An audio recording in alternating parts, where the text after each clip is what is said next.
Pelo sinal da Santa Cruz, livrai-nos Deus, nosso Senhor, dos nossos inimigos, em nome do Pai, do Filho e do Espírito Santo. Amém. Evangelho de São Mateus, capítulo 6, versículos 33 e 34. Assim nos diz a palavra de Deus. É Deus falando com você. Essa é uma palavra de Deus para você nesta manhã. Resposta do Senhor. O amor de Deus em palavras para te iluminar, para consolar seu coração, para fortalecer você, para te dar perspectiva. Então escute com atenção. Buscai em primeiro lugar o reino de Deus. Buscai em primeiro lugar o reino de Deus e a sua justiça.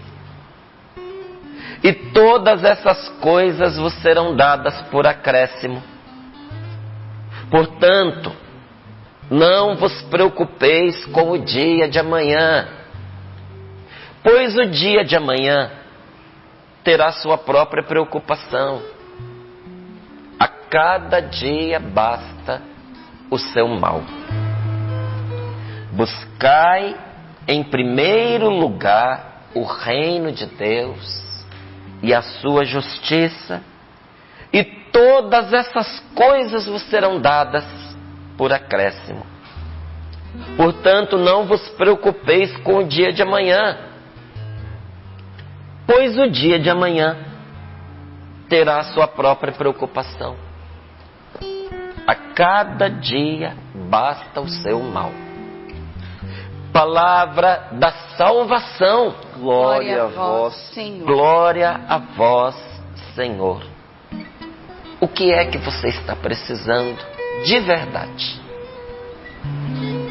Um dia, enquanto Jesus passava, um cego gritava: Jesus, filho de Davi, tem compaixão de mim. Senhor, piedade, tem compaixão. Jesus, socorro, me ajuda, Senhor. E Jesus mandou trazer esse cego. E quando ele estava diante dele, Jesus perguntou para ele: que queres que eu te faça? Que queres que eu te faça? E o cego respondeu: Senhor, que eu veja. E Jesus respondeu para ele: te seja feito conforme a sua fé. Do jeito que você acredita, aconteça para você. Aquilo que você mais quer, eu te dou. E o cego foi curado e veio a enxergar. Mas muitas vezes Deus pergunta para nós: o que você quer? E a gente não sabe responder. A gente não consegue trazer as nossas necessidades diante de Deus. Hoje não é para aquele cego que Jesus pergunta. Pergunta para você: o que você quer que eu te faça? O que é que você mais precisa? O que você está buscando? Qual é a sua necessidade? E aí a palavra de Deus vem e nos diz: buscai em primeiro lugar o reino de Deus e sua justiça, e todas essas coisas vos serão dadas de gorjeta, em acréscimo, de lambuja. Buscai em primeiro lugar o reino de Deus. Como é que eu vou buscar o reino de Deus? O que é o reino de Deus? O próprio Senhor diz, quando disserem para você: o reino de Deus está ali, o reino de Deus está acolá, nosso Senhor diz: não deis ouvidos, porque o reino de Deus está dentro de vós. É em nós que Deus reina. Olha o que essa palavra está nos ensinando nesta manhã. a primeira coisa, a mais importante que eu e você devemos fazer é permitir que Deus reine na nossa vida. Eu preciso buscar que o Senhor venha a reinar sobre mim, porque quando Deus reina sobre a minha vida, se abre a porta do céu. Porque diz aqui Santa Catarina de Sena muito bem, a chave da obediência abriu a porta do céu. Obedecer à vontade de Deus é deixar Deus reinar. Quando é que um rei reina? Quando aqueles que são seus súditos obedecem. Não é? Se não obedecem, aquele reinado não tem valor. Aquele reinado não acontece. Teve rei que foi destituído, não é? Porque os súditos não obedeciam. Aquele reino não se emplacou, não é? Mas um rei humano pode ser removido, mas o rei divino não é removido nunca. Mas nós podemos não aceitar o reinado de Deus na nossa vida, porque nos recusamos a obedecer a Deus. Quando você deixa que Deus oriente o seu coração, dê rumo para você, o céu se abre para sua casa, o céu se abre para sua família. A graça de Deus recai sobre você e permeia tudo o que você faz. Quando eu busco que Jesus seja o meu rei, quando eu aceito Jesus como meu Senhor, a minha vida é cercada de salvação. Então, busque o reino de Deus e aquilo que é justo no reino de Deus. Porque tem coisas que são justas e tem coisas que são injustas. Por que nós estamos hoje no meio de uma sociedade convulsionada? Porque nós temos aí uma imposição da injustiça. E aí você vê a justiça lutando contra a injustiça o tempo inteiro. Por que hoje a gente tem uma sociedade dividida? As duas partes não tem como estar certa. Não tem como na mesma matéria estar certo. E você já viu que essa é a opinião de muita gente hoje? Não, tudo é válido, tudo é aceitável. Não é, cada um tem a sua opinião, é o reinado de todos. Como, meu filho? Se uma coisa é o contrário da outra, não tem como estar certo. Sabe, é a ditadura do não contrariar. Não pode contrariar ninguém. Como é que se educa para a vida? Como é que se educa para o que é certo?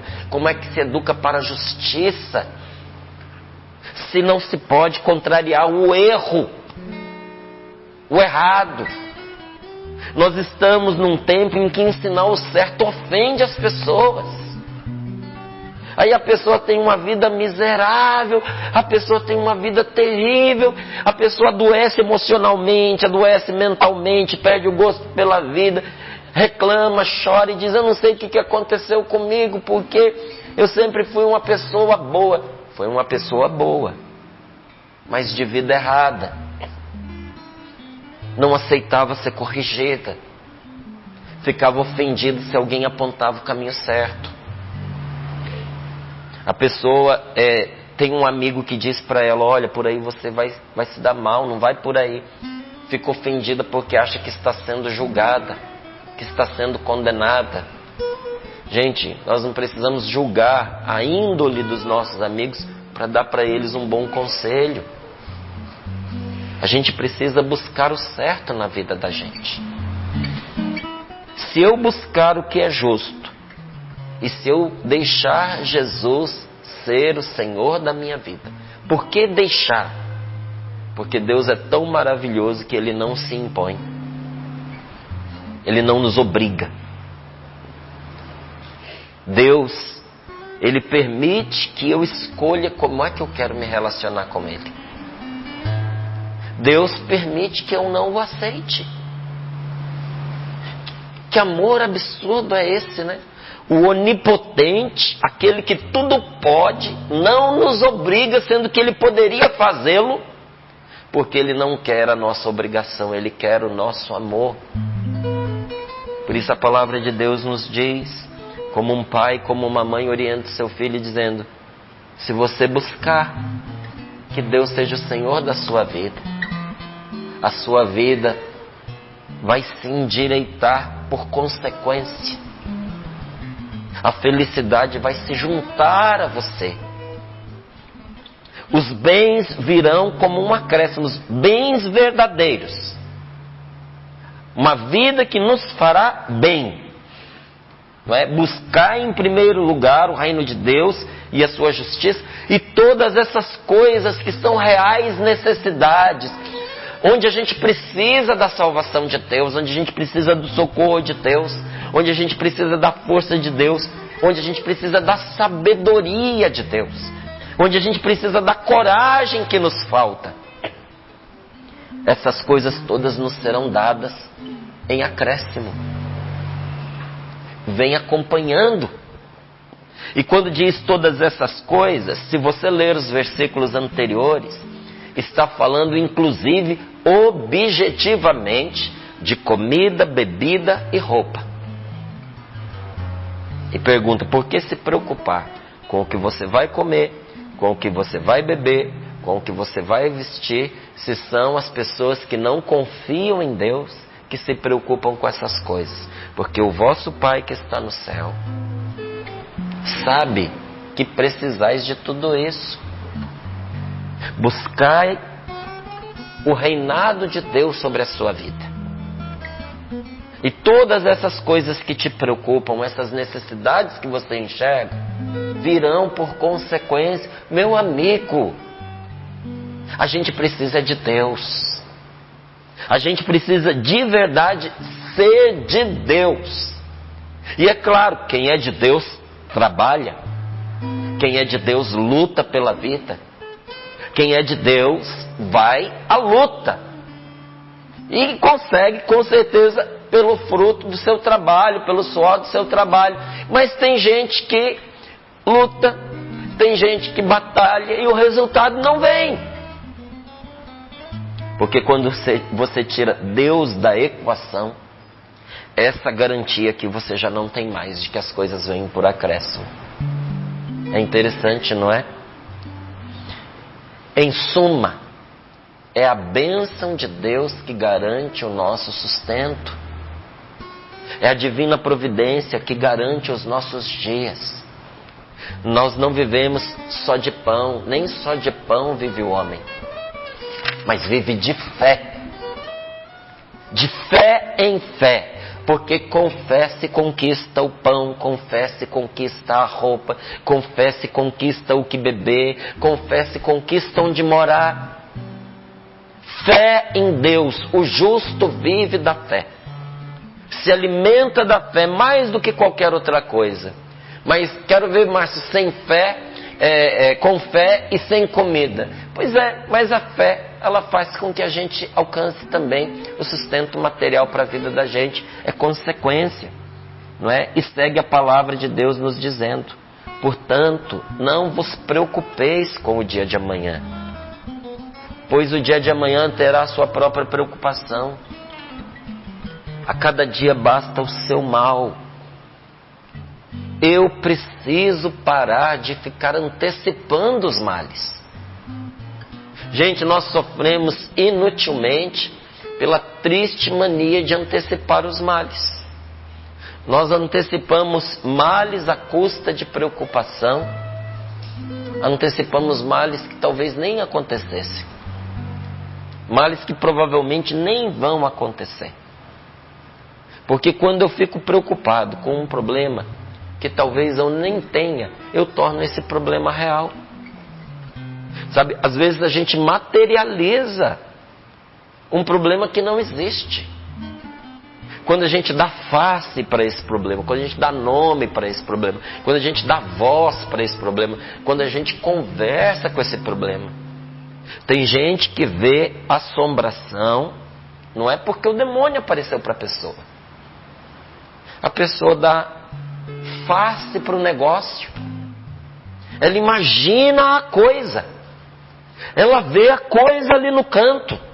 Ela conversa com a coisa. Ela está materializando aquilo que não existe. Márcio, mas olha, às vezes coisas aparecem. Olha, não é que foi o demônio que apareceu, mas de tanto a pessoa ir cultivando, ela acaba abrindo espaço para o mal agir através daquela imaginação, daquela situação que ela antecipou e materializou. Nós temos que ter cuidado com isso. Nós não podemos dar asa à nossa preocupação, gente. Sabe, tem um pensamento imaginativo que todos nós carregamos, que ele precisa ser educado para o bem, porque senão ele assombra você, senão ele cria fantasmas na sua vida. Nós temos que ter cuidado com esse pensamento imaginativo que fica enchendo a nossa cabeça de preocupação e de caraminhola. Aí a gente começa a ver o mal onde ele não existe. A gente começa a interpretar situações que incorretamente. A gente começa a julgar as atitudes dos outros pelo pior ponto de vista. Porque o nosso coração está ferido pela preocupação.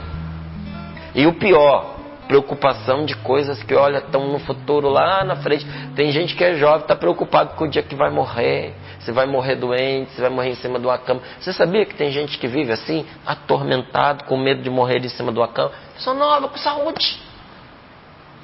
Meu filho, você não precisa de graça para isso, você precisa de graça para o dia de hoje, para viver o dia de hoje. Olha o que a palavra de Deus está nos dizendo. A cada dia basta o seu mal. Você já tem o seu quinhão para você cuidar no dia de hoje. Você não precisa ficar antecipando as coisas. Principalmente coisa ruim. Não é? Coisa ruim vem sem a gente chamar, imagina você chamando. Então, a cada dia, o seu cuidado. Aqui diz o seu mal porque as situações penosas, os sofrimentos, as dificuldades, as provações, as flechadas da tentação que nós vivenciamos todos os dias. Os ataques espirituais que nós sofremos todos os dias, porque todo dia a gente sofre ataque espiritual. É que a gente não percebe. Mas todos os dias nós sofremos esses ataques. Então é disso que eu preciso cuidar no dia de hoje. O que é que está aí pela frente para eu cuidar nesse dia de hoje? Porque isso basta. Ai, Márcia, a gente tem que pensar no futuro. Meu querido, o bom futuro é feito de um presente bem vivido. Ninguém constrói de verdade o futuro. Você vive bem o presente e esse presente traz boas consequências para o dia de amanhã. Exatamente o que a palavra de Deus nos diz.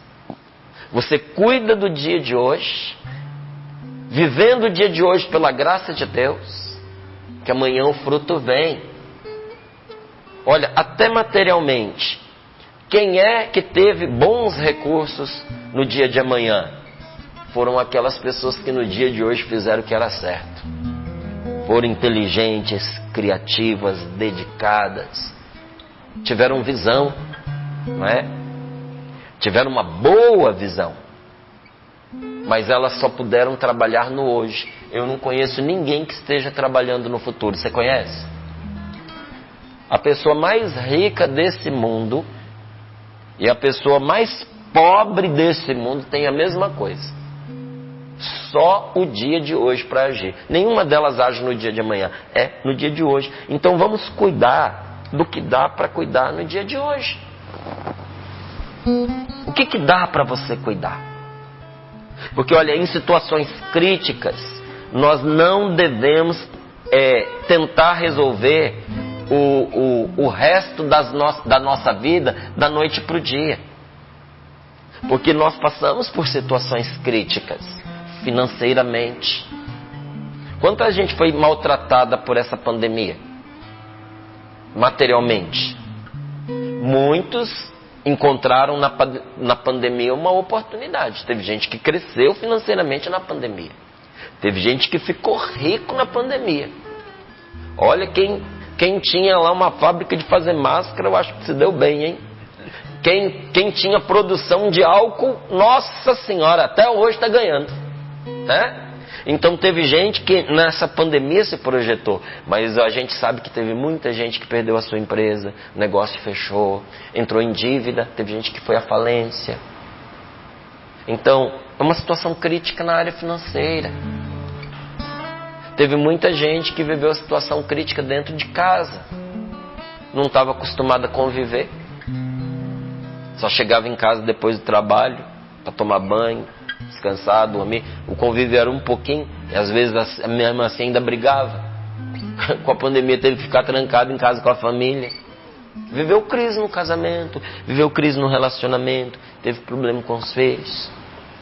Aconteceu com muita gente, não foi com pouca não. Se aconteceu com você, não se sinta um privilegiado, porque teve muita gente que passou pela mesma situação que você. Às vezes nós enfrentamos uma situação crítica por causa de uma decisão que a gente tomou, por causa de uma escolha que a gente fez, por causa de um erro que a gente cometeu. Em situações críticas, nós não devemos tentar resolver toda a nossa vida da noite para o dia. Será que o que está angustiando você não é porque você quer resolver toda a sua vida de hoje para amanhã? Foi despedido, aí a pessoa entra numa angústia terrível. O que será da minha vida? É só um emprego que você perdeu. Márcio, mas o emprego é muito importante. Sei, Márcio, mas eu não tenho como ficar. Eu acredito em você que você não tem como ficar sem um emprego. Mas olha a pergunta que a gente faz: o que será da minha vida? Como se a gente fosse reduzido a um trabalho que a gente tem. A capacidade que você tem é muito grande, você tem muitas possibilidades. Será que às vezes Deus não chacoalha o trabalho que a gente está, para a gente ver que nós temos outros potenciais? Será que de repente você não perdeu esse emprego, que é para você descobrir que você é capaz de produzir mais? Será que você não perdeu um chefe para você aprender a ser chefe? Será que agora não é a hora de você ter o seu negócio, ter a sua empresa? Será que você, que há tanto tempo vinha sonhando em escolher uma outra iniciativa, uma alternativa ao seu trabalho, mas nunca teve coragem? Será que essa sacudida não é a oportunidade de você mudar a sua rota? Mas em vez da gente ver a chance que Deus está nos dando e que a vida está nos dando, o que a gente faz? A gente senta, descabela. O que será da minha vida, meu Deus do céu? Às vezes não é o emprego que você perdeu. Às vezes é o relacionamento que acabou. Acabou o namoro. Meu Deus, meu namoro, tão importante para mim, que eu vivia com tanto afinco, que eu achei que a gente ia casar. Como é que eu viverei o resto dos meus dias sem essa pessoa? Do mesmo jeito que você viveu os seus dias antes de você conhecer essa pessoa. Tem escolhas que não passam por nós. E tem parte da situação que não está sob nosso controle. Se a pessoa escolheu ir embora, o que é que você pode fazer? Agora não, a gente tem a tentação de reduzir a nossa vida à escolha que a outra pessoa fez. A gente se sente humilhado porque a outra pessoa nos deixou. A gente se acostuma a pensar a vida a partir daquela pessoa. Então o outro vai e é como se Deus saísse da nossa vida. Gente, quando uma pessoa é capaz de me abater ao ponto de eu questionar a minha existência, talvez eu tenha que me perguntar se eu não estava colocando essa pessoa no lugar de Deus. Será que não era um ídolo na minha vida? Porque se sem aquela pessoa eu não quero existir. Essa pessoa estava ocupando o lugar de Deus na minha vida. Olha, isso é compreensível num adolescente. Não é porque na adolescência a gente não tem maturidade. A adolescência tudo é intenso demais. E acontece, às vezes, chega a mãe aqui dizendo: meu filho está pensando em se matar porque a namorada acabou com ele. Que idade tem seu filho? 16, 17, 18 anos. Gente, a pessoa tem a vida inteira pela frente. Nós temos bilhões de seres humanos sobre a face da terra, desocupados, livres, doidos para casar. Não, mas a gente reduz o nosso mundinho a uma pessoa. Olha, se você reduz o seu mundo a uma pessoa, ainda que essa pessoa seja boa, ainda que essa pessoa não saia da sua vida, você não vai conseguir ser feliz. O dia que o ser humano reduziu o paraíso a uma árvore e a um fruto daquela árvore, começou o inferno. O ser humano perdeu o paraíso quando ele reduziu tudo que Deus deu a ele a um fruto. Quando a gente reduz toda a nossa vida a um relacionamento, mesmo que aquele relacionamento corresponda às nossas expectativas, a gente não consegue ser feliz, porque Deus nos fez para muito mais, para muito mais. Então não se desespere, porque uma pessoa deixou você. Mas não é qualquer pessoa, mas foi o meu marido que foi embora com outro. Quem foi embora? Foi ele. Foi ele que se desviou. Foi ele que arrumou outra. Minha filha, a vergonha não é sua, a vergonha é dele. Só que a gente se sente humilhado pelas escolhas que a outra pessoa faz. Nós não podemos fazer isso. Cada um é responsável pela sua própria escolha. Em vez de a gente nutrir sentimento de ódio pela pessoa que nos deixou, num caso como esse, de um casamento, de uma esposa que vai embora e deixa para trás o marido, e às vezes deixa para trás o marido e os filhos. A gente tem que ter compaixão, porque a pessoa está perdida. A gente tem que ter mais dó do que raiva de uma pessoa que se perdeu.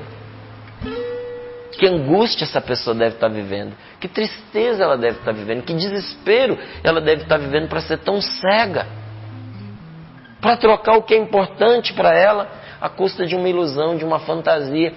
Gente, as nossas fantasias é que nem aquela neblina da manhã. Como lá em Petrópolis eles chamam russo, né?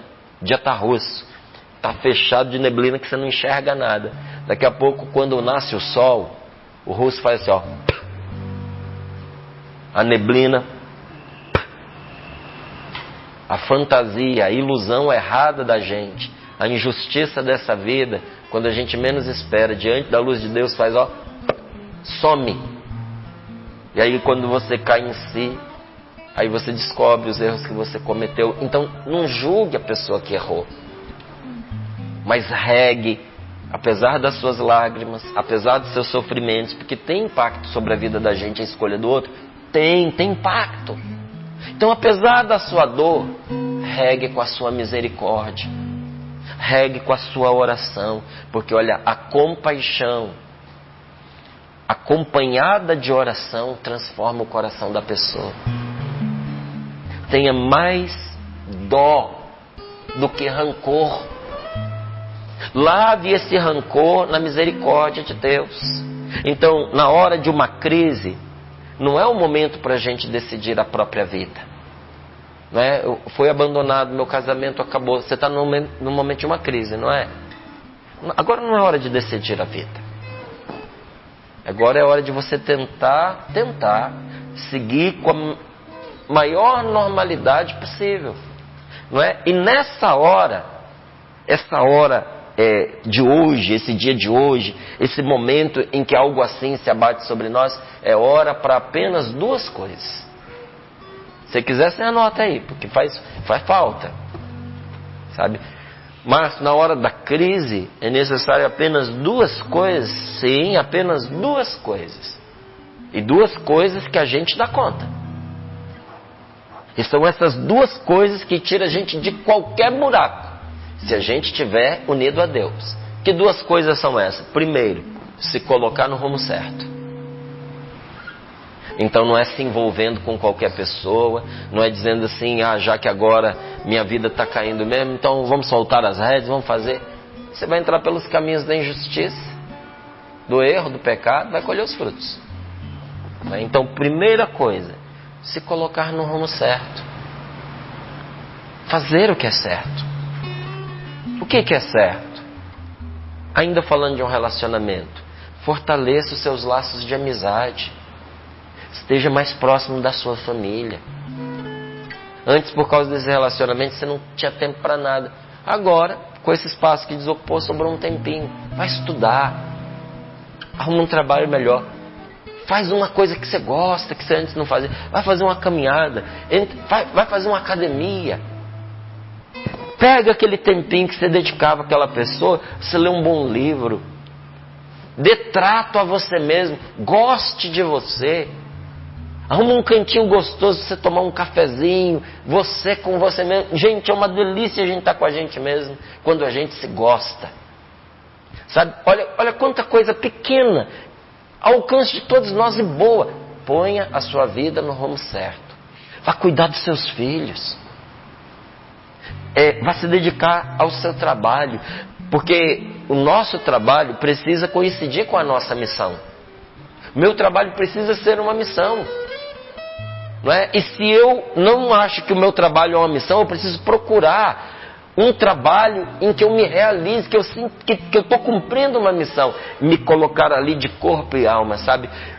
Você quer ajudar seu marido a se realizar? Você quer ajudar seu filho a se realizar? Ajude ele a encontrar um trabalho onde ele possa se dedicar de corpo e alma. Aí você vai ver um homem feliz dentro da sua casa. Primeira coisa, se colocar no rumo certo. Segunda coisa, quase tão importante quanto a primeira. Segunda coisa, dar apenas o próximo passo. Isso você consegue, não consegue? Em vez de você tentar resolver a sua vida, dá apenas o próximo passo. Um passo do tamanho das suas pernas. Um passo na capacidade das suas forças. O passo que você consegue dar. Porque devagar se vai bem longe. Agora, quando a gente quer dar um passo maior do que a nossa perna, às vezes a gente distende um músculo, tem que ficar parado. Devagarinho se vai longe. Tem uma máxima que diz que quem tem pressa vai devagar. Porque muita gente apressada não conseguiu chegar em casa. Ficou pelo meio do caminho, sofreu um acidente, se desviou, não é? Então, apenas o próximo passo. Ninguém sabe, gente, para onde esse mundo em que nós estamos vivendo está indo. Essa é uma angústia dos nossos tempos. Parece que a gente está num mundo perdido, não é? E esse mundo sem Jesus é um mundo perdido. Ninguém sabe para onde o mundo está indo. Então, a grande sabedoria é você saber para onde você deve ir, no sentido de você ser uma pessoa melhor. Como é que eu posso ser uma pessoa melhor nesse dia de hoje? Porque o homem sábio busca a sabedoria. Tem gente que acha que sábio é quem tem sabedoria. Não. A pessoa sábia é a pessoa que busca sabedoria. É aquela que busca o reino de Deus na sua vida. E a pessoa estúpida é aquela pessoa que acha que já encontrou a sabedoria. Essa daí não tem juízo. Quem não tem juízo pensa que já sabe tudo, pensa que já encontrou todas as respostas para a sua vida. Então, para a gente concluir, não é a situação em que você se encontra que é importante. Porque às vezes a gente acha que o importante é a situação na qual a gente se encontra, de traição, de pobreza, de humilhação. Isso não é o importante. O que é importante então, Márcio? O importante é o rumo no qual você vai dar o seu próximo passo. Porque esse rumo vai tirar você dessa situação. Em que rumo você quer ir? Para cima ou para baixo?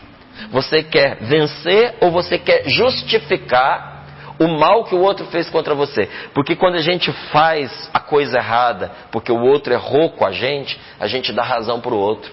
Os outros que estão à volta, eles dizem, é bem feito, mereceu mesmo. Olha como é que essa pessoa está agindo. Agora eu entendi porque que o outro fez isso com ela. Não dê razão a quem fez o mal a você. Pelo contrário, dê o próximo passo da sua vida na direção certa. Não se guie pela expectativa dos outros. Faça o que você deve fazer. Faça o que deve ser feito e fique em paz.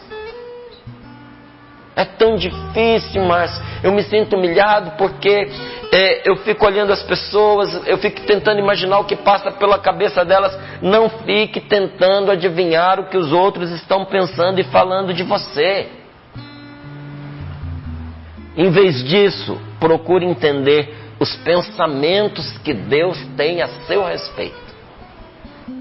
Procure entender os pensamentos de Deus, o projeto de Deus para a sua vida. Nessa situação que você está vivendo, procure escutar o que Deus está tentando lhe dizer, porque Deus está tentando dizer algo para você. Jesus veio nos revelar que Deus não quer que nós fiquemos ansiosos, tentando resolver a nossa vida em um dia. Onde é que está isso, Márcio? Aqui, ó. A cada dia basta o seu cuidado. Não fique ansioso. Não é? O que Deus quer de mim e de você? Ele quer que confiemos nele. Ele quer que nós abracemos a sabedoria do próximo passo. A sabedoria. Talvez hoje alguém esteja precisando desse conselho. Talvez você esteja acompanhando, sorrindo para a vida hoje, para você ser instrumento, canal de Deus para alguém que está precisando desse conselho. Qual o conselho? Abraçar a sabedoria do próximo passo. Na prática, o que de bom você pode fazer hoje? O que pode ser esse próximo passo? Surpreenda com o bem quem de você está esperando o mal. Só está esperando que você retalhe, que você se vingue, está esperando de você uma atitude ruim. Surpreenda essa pessoa. Seja bom, faça o bem, seja gentil, seja generoso. Como diz a palavra de Deus, se a pessoa te forçar numa direção a caminhar 1000 léguas, caminha 2000 com ela. Se a pessoa quiser te tirar a túnica, entrega também o manto. E se de qualquer modo você acreditar que realmente não há nada que você possa fazer agora, que você não tem um passo que você possa dar adiante, porque você está travado, amarrado, você não consegue, você acredita nisso, que você não pode dar nenhum próximo passo, então aproveite que você não pode fazer nada e ao menos descanse. Já que você não pode fazer nada, se refaça. Mas uma vez que você estiver refeito, recomece devagar, um passo de cada vez. Primeiro, mais importante. O que é o mais importante? Buscar o reino de Deus em primeiro lugar e a sua justiça. Voltar para Deus, buscar a Deus, corrigir o que está errado. E todo o resto vai ser presente de Deus para você. Vai vir por acréscimo. Amém.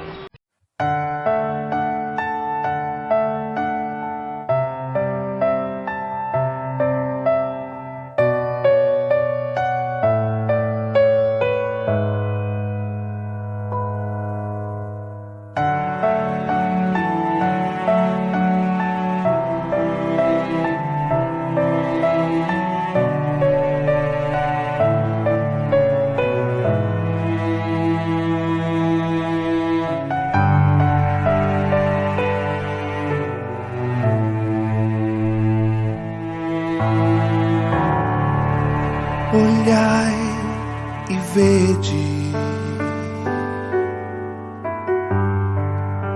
as aves dos céus, não plantam nem colhem, nem guardam em celeiros, mas o vosso Pai do céu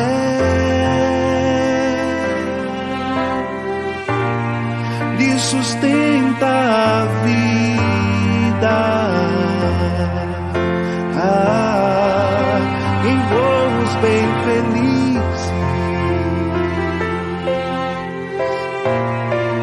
levam a vida a cantar.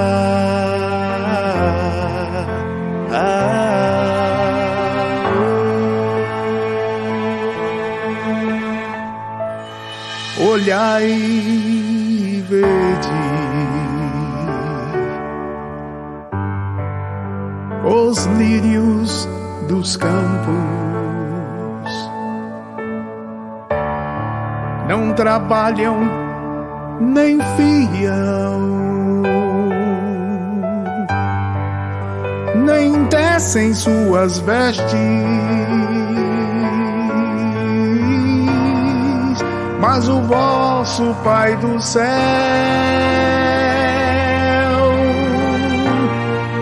os reveste em beleza e com simplicidade superam reis e riquezas.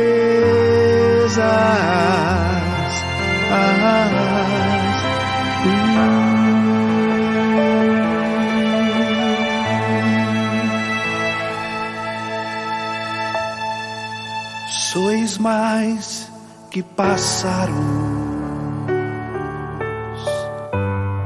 valeis mais, muito mais que os lírios. Ele cuida de vós,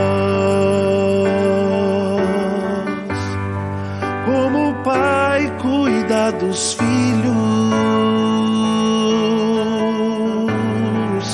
Sois mais que pássaros, valeis mais, muito mais que os lírios. E Ele cuida de vós,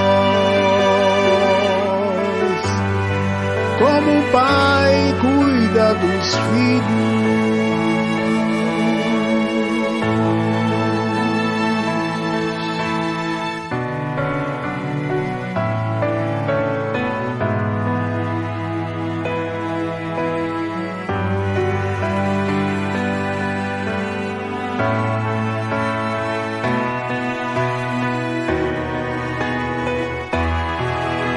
Sois mais que pássaros,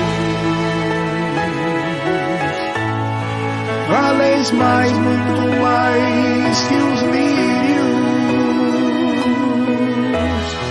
E Ele cuida de vós, como o pai cuida dos filhos.